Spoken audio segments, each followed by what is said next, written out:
Hi, Erwin. It's lovely to see you. Thank you so much for joining us today. You're in Perth as well, aren't you? Yes, thank you for having me. I really appreciate it, Chamonix. I'm in Perth as well. Yeah, I've been in Perth about 24 years now. Wow. From South Africa, obviously, from Sandton in Johannesburg. And the move was a long time ago, though. I was in South Africa. I was a South African boykie. I did the army in South Africa. I did 2 years in the army. And then I worked as a lawyer. And I was also a police reservist in South Africa. I was a cop for 15 years at Norwood with Flying Squad. I loved action, Flying Squad. I used to be a lawyer in the daytime and a full-blown cop at night with a bulletproof vest and a Uzi in the boot. And yeah, so you know what? Well, the night before I immigrated, night before I worked with the cops, the night before, and I was immigrating the next day, and we got called to do backup in Sandringham, and one of my police colleagues got shot. He died in my hands. Yeah, died in my hands. And there was the newspaper reporters and all that, and they were saying, oh, this police reservist is immigrating tomorrow, and I'll never forget that stuff. I've still got the Star newspaper. I've still got the newspaper about that. Gosh, do you still like have nightmares and things about those days? You know what? I loved it. It was a community service. We were helping people. My wife couldn't handle it. That's why I'm here. She could not have it. I mean, it's very, very dangerous because that's why we're here. But I have good feelings about it because I help the community. And I've carried that through, even in Australia. There's two types of South Africans that I've seen, because I'm admin of lots and lots of all the big Facebook South African groups. There's two types of South Africans that I come across. There's the South Africans that come here and they say, oh no, we've immigrated, we're leaving all the troubles behind, we lekker, we move on. And there's the South Africans that have still got South Africa in the heart. And I'm one of those. Even though I'm here, we still try and help South Africans wherever they are in the world, in particular in South Africa. So we haven't adopted the selfish approach, but I'm here now, I've got no worries now, stuff them. We still carry on helping them. And we've helped thousands of South Africans, even though from here.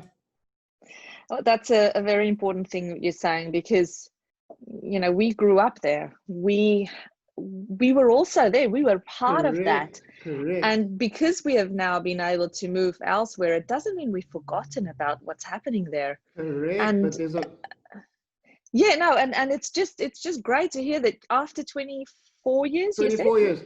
After 24 years, you're still doing your community service to South Africa, essentially. Correct. We try and help as many.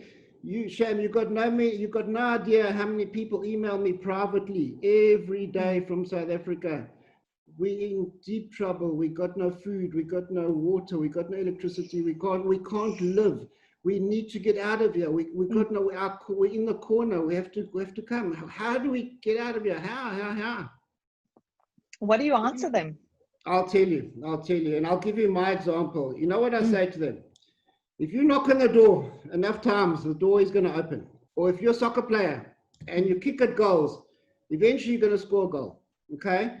So what happened with me is I came long ago, 24 years, and I came as a permanent resident, and obviously we're all citizens now. But what happened was I came here to land 24 years ago. I never had a job or anything. I came here to land because we had to stamp in.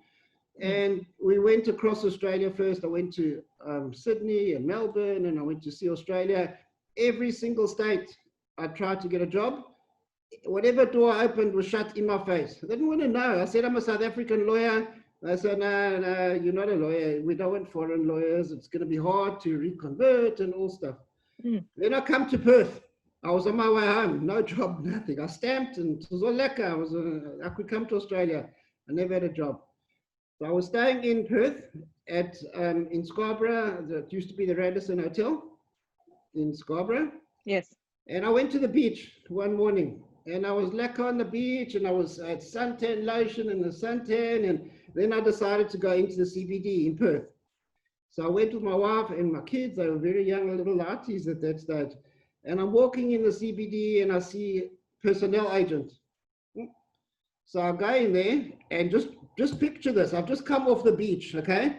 I've got sand and I haven't got proper shoes on and I've got a hat on and I look like so I see a personnel agent. So I said to my wife, well, let me just go in there. We're going back to South Africa in 2 days' time. Let me just go in. What can we lose? I knock on the door and I talk to the guy and I said to him, I want a job. He just looks at me. I said, no, I'm a South African lawyer. And he said, you know, I just come off the beach. And then he says, oh, you know what? There's a firm across the road and it's a big, big firm. And they 2 ex-South African guys and I don't know, go and have a talk with them. So he picks up the phone and he phones them and he says, I've got a guy, just come off the beach. You normally go for an interview with a tie and a suit and you all, he's just come off the beach. Can he come talk to you? They said, yeah. Okay, so there I go, across the road into this big fancy building, you know, with the granite and the coffee machines and all that. And then they put me in the boardroom. Yeah, I got my costume. I want my costume on. And I start talking to the guys and they said that the one managing partner is away and he's coming back the next day. And they'll let me know I'm going back in 2 days' time. So I never heard anything. The night before I was immigrating back to come back to South Africa or to go back to South Africa, I got a phone call. I got the job. They offered me the job. Wow. So what I'm saying is if you knock on enough doors, the door is going to open. So I said to them, listen, I've got my own practice in South Africa. I have to go back. I have to sell it and just go back, work with the cops for another 6 months. And so I said, okay, come, we'll keep it open for you as long as you want. So eventually I landed up coming back here. A year later, I sold my practice and I came here. But the other thing that I've got to tell anyone immigrating is, South Africans are arrogant. They know it all. Don't come here to Australia and just assume you're going to show the Aussies, you're going to teach the Aussies how it's done. I've seen it. You're going to show them, this is how it works in South Africa. This is how you do it. Be careful, because there's that tall poppy syndrome. And if you do that, they're going to chop you right down. They're going to chop you. Don't teach the Aussies what to do in Australia. That's very, well, you're in very Australia. important. So in Rome, do what the Romans do. 100%. That's exactly the point. So I started off, I said to them, I'm a lawyer, I want to be a lawyer. And they looked at me and said, you're not a lawyer, yeah. Then eventually it dawned, hey, I'm actually not a lawyer. I have to go to Murdoch University, I have to go and do 2 subjects and then get admitted. So I was, you know what I mean? So it brings you right down. You have to start off at the bottom. But I don't know any South Africans that have not done well in Australia. Yeah. I think that the South Africans down there in South Africa, whoever can meet the criteria should definitely come. South Africans work hard. They do well. Everyone suffers. Everyone struggles in the beginning. I mean, I wasn't a lawyer. I wasn't a clerk. I was a nothing. I had no title. I was a nothing. Yeah. Yeah. So what do you do now, if you don't mind me asking? Obviously. No, sure. So I started with the training, which is a top training in CBD, and I got admitted, and then I became Just wait a second. There's something wrong with the audio.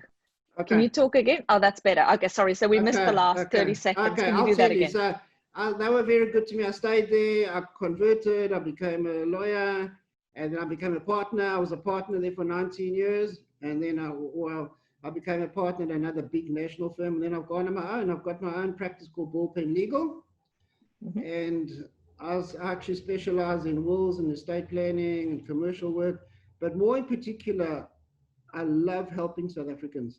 And I spend a lot of free time, answering questions and queries and referring them and the South Africans that are here, putting them in contact, because contacts are important. Yes. Although you can't tell people what to do here, contacts help a lot. And you also have to be at the right time at the right place. But if you don't knock on the door, if you don't kick at goals, you've got no chance. That's right. Nobody's going to open the door if it's not being knocked on. Correct.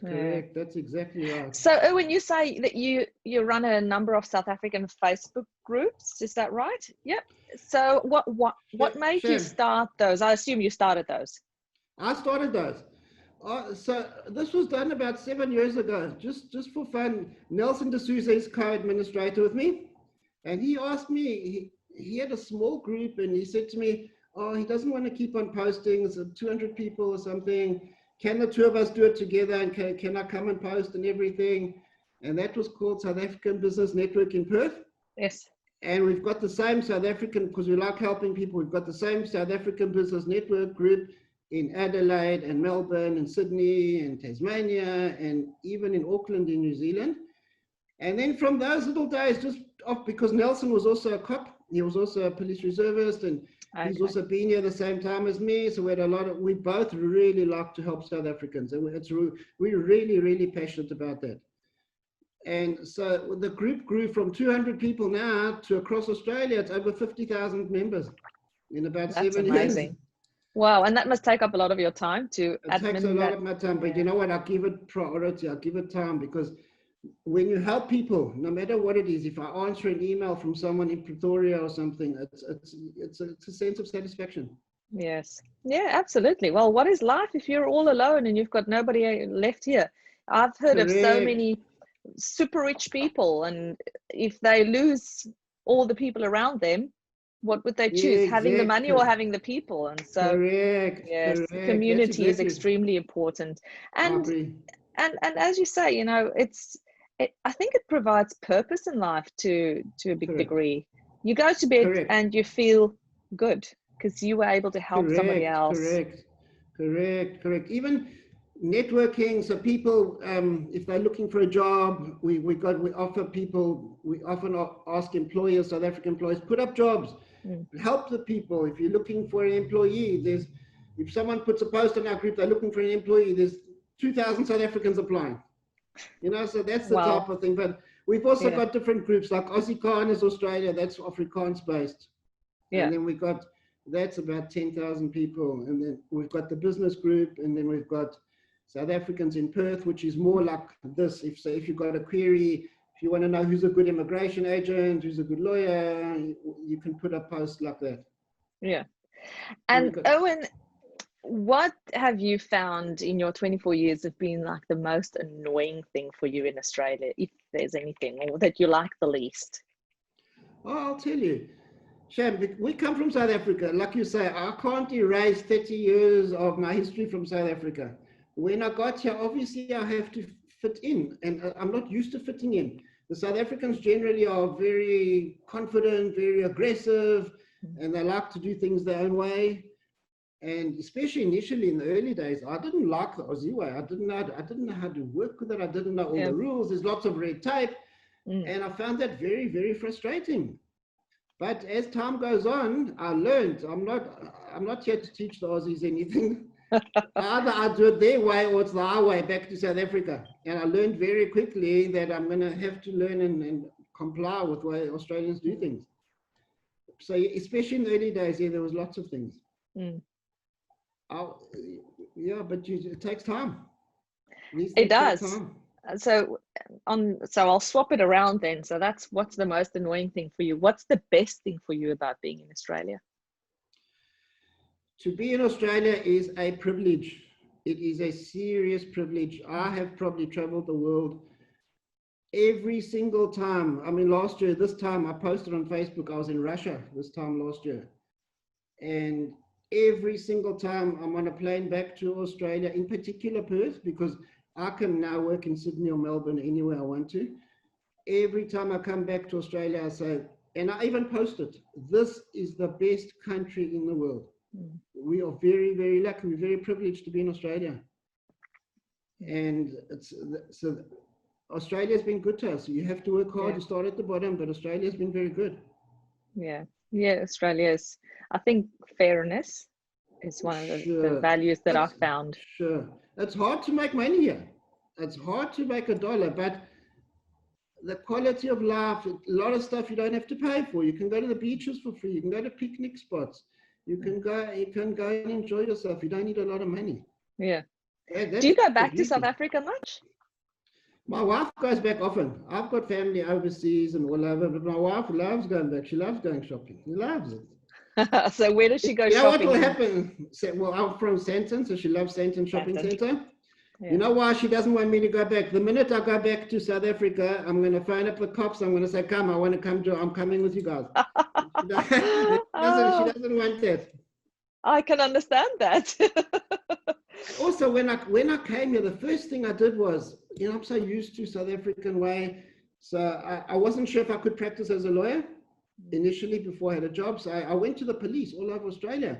And I said, listen, I'm a cop from South Africa. Can I be a police reservist here? And they just looked at me like, what are you talking about? There's no police reservists in the whole of Australia. And that's where I also started to learn, oh, this is a different country, a different place altogether. Yeah, yeah. Anything specifically that you miss from South Africa? Oh, lots and lots and lots. Friends, family, the police. The most important thing is the police. Doing community service. I mean, South Africa's home. Even though my allegiance is obviously to Australia, I've taken the oath.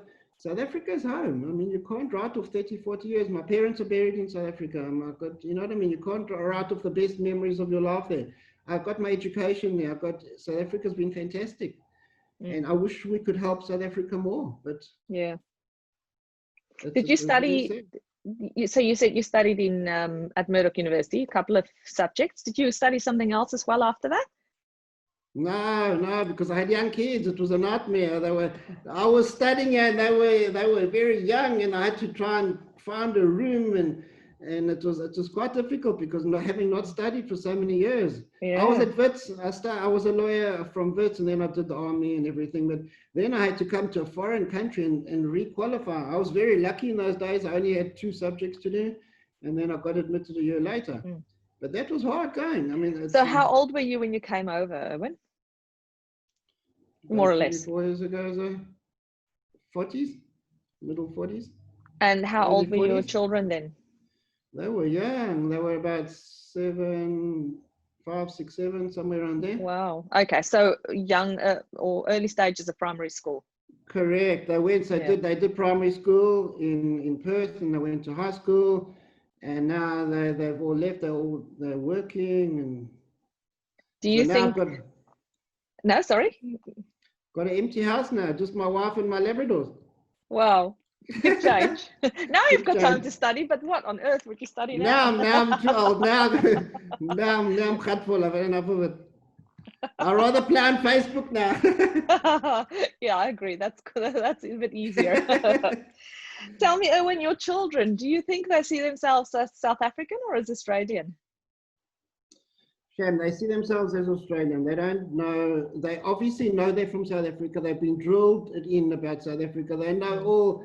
My son used to go. It was illegal, but I used to when he was very young. I took him in the police car. You know, we weren't supposed to, but he remembers all of those things. But so they went. They essentially Aussies. I mean, they speak with Australian accents, and I want them to go back to South Africa. I think it's really important, and they're keen to do that. But they're essentially Aussies. Yeah, which in a way is good as well, because what we find, and I'm sure you'll associate with this, is that for a lot of us, like people especially in their middle ages who come over to Australia, you always find yourself like between a boom and a bus. You know, you're never sure. Am I still South African or am I now Australian? Correct. You're neither this nor that. It's like me with my Afrikaans. I'm South African. I'm Afrikaans speaking. I speak Afrikaans at home because my whole family here is Afrikaans, and I'm lucky to have my parents in Australia as well. So I speak a lot of Afrikaans, but the rest of the time I speak English, and I'm losing a lot of my polished Afrikaans.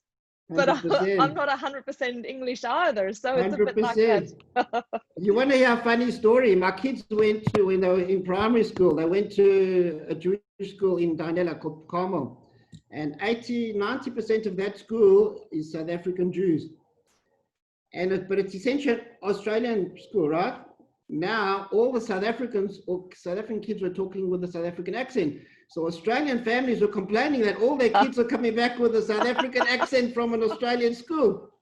And that's still happening. That's very funny. That's still happening. There's a lot of South African teachers as well here in Australia. There's a lot. You know what? There's a lot of South Africans in general, and I think that they all do very, very, very well. South Africans are not scared to work. What I feel very sorry for are the South Africans here that cannot get a job, especially after with this coronavirus, because it's hit a lot of people. And I know there are a lot of South Africans battling. We often put up help for people, and So the South Africans are very generous. So there was a family, and it's public, so I can tell you, there was a South African family who lost their boat, I think about 3 weeks ago, in somewhere near Mandurah, due to the storms and everything. And their boat got lodged in the sand or something, and that is their home. And so we put on our Facebook group, we really need to raise $7,000 for this family. And as soon as we did that, within 3 hours, we had $6,000 on this GoFund, and we managed to give it to them and pay it to them. So the South Africans are very, very generous. It's also very well known that the South Africans don't always help themselves. They don't always look after each other. And that was what we try and encourage. So not all South African business owners will support other South Africans. There's that tall poppy syndrome as well. So that's the thing that we try and encourage in our group, support each other, support other South Africans. It's important. Yeah, very important values. I agree. So if you had any advice for somebody who's considering to come to Australia, thinking, oh, should I, shouldn't I? What would you say to those people? The general answer is, if you can do it, do it. You know, like Nike, I used to run Comrades and all that. You know, Nike, the sign, do it. Do it. If you can do it, just get on a boat, get on a ship, just swim here. But there's also the migration, the rules and regulations and all of that. So if they satisfy the criteria, my advice is always use a migration agent or use a migration lawyer, because they have been doing it for years and years and years and years. I actually was a migration agent for a year, and I just got too busy and I don't do it anymore. My advice is use a migration agent, because they know what they're doing. And if you, on our groups, we got lots, I don't support, on our admin of the South African groups, don't support any particular person, we remain neutral. But if anyone's looking for a migration agent or lawyer to go into our groups, there's 10 of them, 15 of them all the time. Use one of them. And if you can get in, don't hesitate. Just don't hesitate. There's other South Africans that are crying to me. They will do anything. They'll work for free. I have lawyers approaching me from South Africa, even here. They'll work for free. They'll just come. So if they can, just do it. Yeah, good advice. And the thing is, you never know when Australian migration rules might change. Correct. Especially for the farmers. I feel very sorry for the South African farmers. And they would do so well here. I just wish that we could try and we have been advocating. We've got very, very prominent politicians that are not in the public, but on our groups, very, very prominent politicians. And we talk to them and we push behind the scenes and even in public for them to help bring across South Africans, bring across the farmers. And very good. You're obviously understanding how politics works in Australia. And, sure. I don't like politics. I stay away from it. But because we're lucky, we've got a lot of influential politicians. They help South Africans a lot. Yeah. Yes. Well, that's what they should do. They should help. Well, they should help the people who vote for them, basically. Correct. And whether you like it or not, it's in the end of the day, you got to go up for election if you're the politician, and if the people feel that you've helped them, then they'll vote for you. Otherwise, 100%. Yeah, they vote with their feet, so to say. 100%. The other issue that, sorry, Chab. No, go for it. You wanted to say something? The other thing that people ask me a lot, and I get this all the time because I specialize in wills and estate planning, is South Africans come to me and they say, they've got a South African will. Is it valid? What must I do with a South African will? Okay, the answer is very, very simple. South Africa is South Africa. Australia is Australia. South Africa's got their own legal system. Australia's got a different legal system. My advice to all the South Africans is get an Australian will. It is the most important document of your life. It's not a problem to convince South Africans to get insurance and wills and all that, because they're wise, they're clever, they know it's important. But with regards to a South African will, you must have an Australian will, because South African wills don't cover lots of things. For example, superannuation. I don't know any superannuation in South Africa. And also another thing is, when a person dies, you have to apply for probate, and then the court often asks who's the witnesses. They may want to contact the witnesses who signed the will. If you've got a witness sitting in Pretoria in I don't know, it's going to be very difficult. It's matter. Yeah. And the executor, if you've got an executor sitting in Vereeniging, how's he going to manage an estate in Perth? It's too difficult. Yeah. Every South African should have an Australian will, a power of attorney, which is important. When people go back to South Africa, then I do powers of attorney. Then people while they're in South Africa, people can do stuff for them, living wills. It's a different, South African laws don't cover here. Have you been an executor for some of the estates that are in South Africa that you have to manage? In South Africa, I did it a lot, but I'm not executor in here. I'm just too busy now. Yeah. I used to do yes, that. I can imagine it must be really difficult to try and manage something over there when you're over here. It's very, very difficult. In actual fact, it's virtually impossible. So if we've got a South African executor, they normally appoint a local lawyer or something because you have to have sign, you have to go to the court, you know what I mean? It's difficult to do it from Durban. How's a guy in Durban going to manage an estate in Perth? No, it's hard enough to manage an estate if you're in the same country. So yeah, and I feel it's not fair on those people either.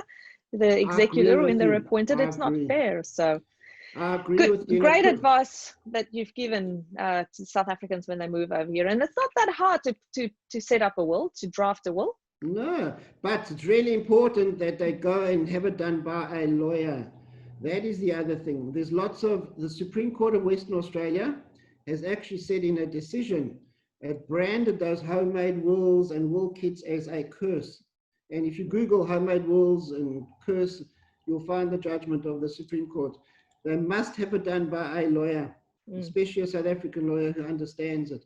The other really important thing is I've come across cases of a lot of South Africans that have still got property in South Africa. And they're living in Perth and they've got a house they haven't sold in South Africa.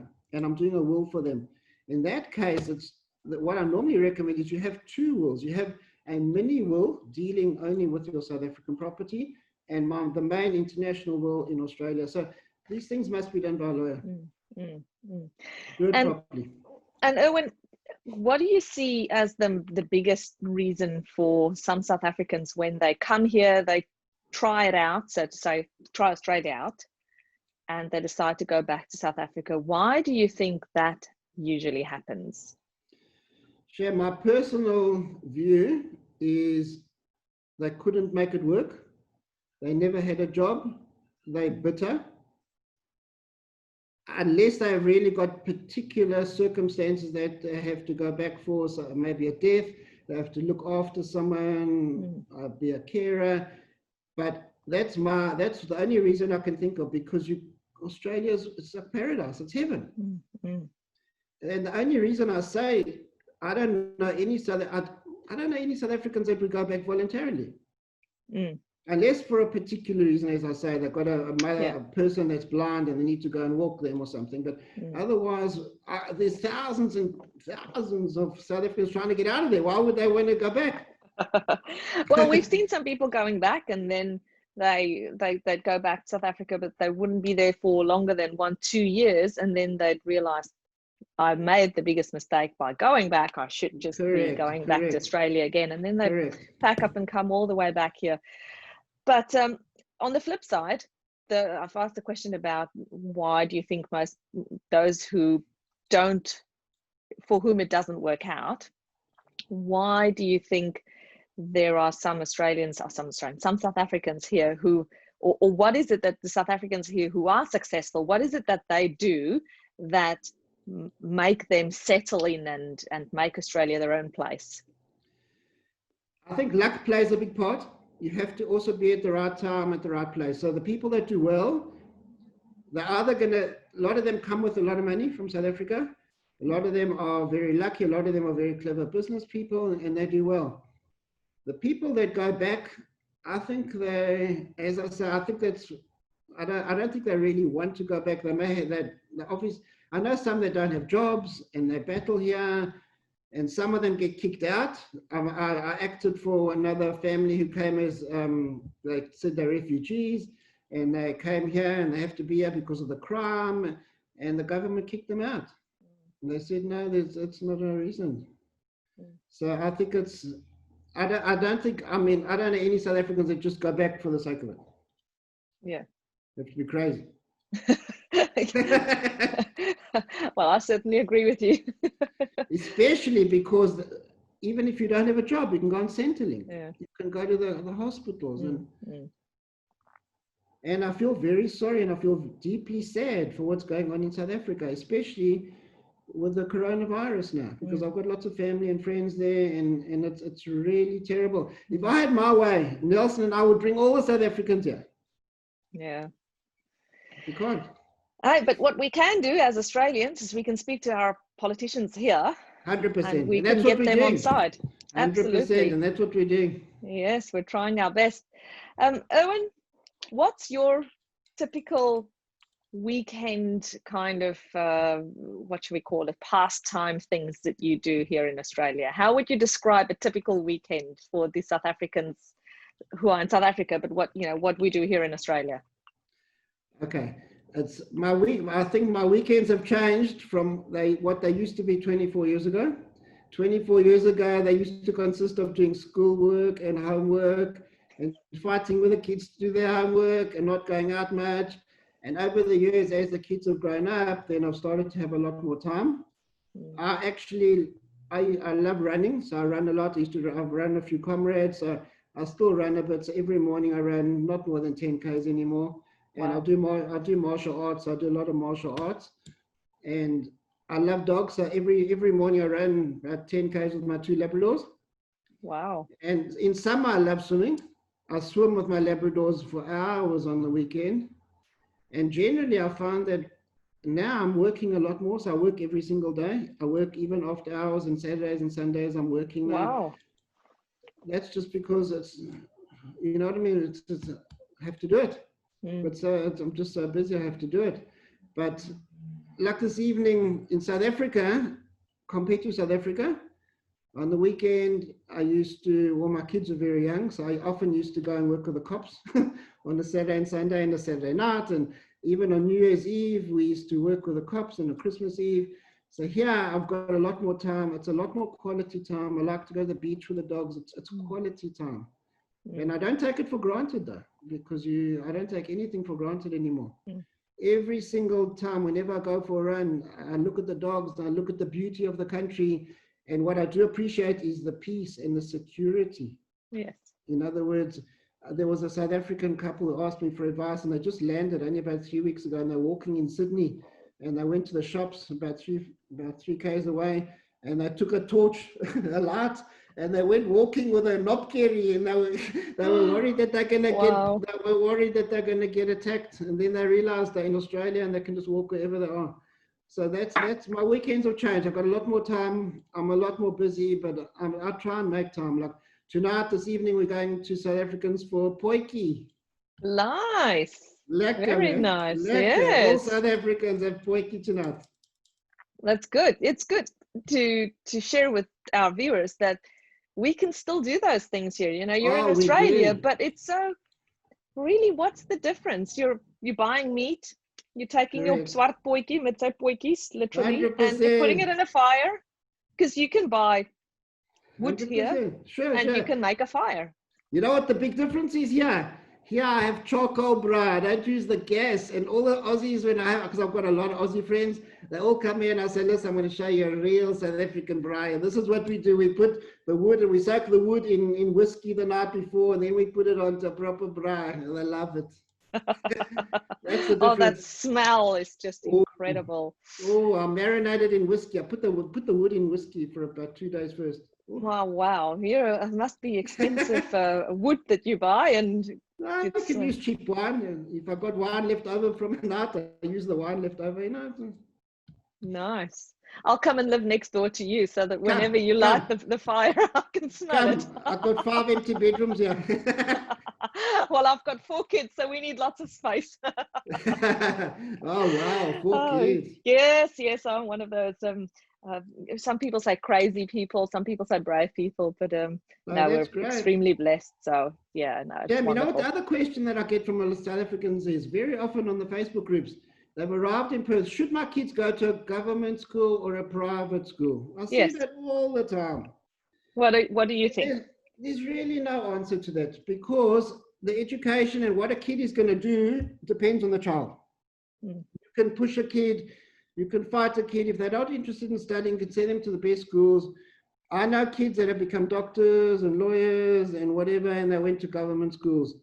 I also know kids that are going to the top schools, and because the top schools have got the most expensive drugs, and those kids have become drug addicts. And also, it also depends on finances. It's very, very expensive to send a kid to a private school here.